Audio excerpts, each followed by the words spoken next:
Hello guys, welcome back to my channel and welcome back here at Tokyo Sky Tower. Today's video is i-share ko po sa inyo what is like or what is the view be like when you are at the 65th floor of the Tokyo Sky Tower. So ito po bali isa sa mga eye-catching dito, which is maraming talagang nanonood at saka binubview tong area na to. It's because of the football match kung saan makikita during the night here at the Tokyo Sky Tower. So sabi ko, kapag nagkaroon po ako ng chance, kukunan ko rin yan, yung angle na yan, para ma-share ko sa mga mga viewers natin at saka sa mga followers natin.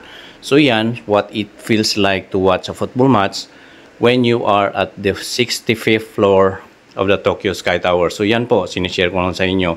So thank you very much for watching guys, and don't forget to follow, like, and share this video, at please comment down below kung taga saan po kayo para malaman ko saan po inabot tong video na to. So thank you very much for watching. Please take care and God bless everyone. Salamat po.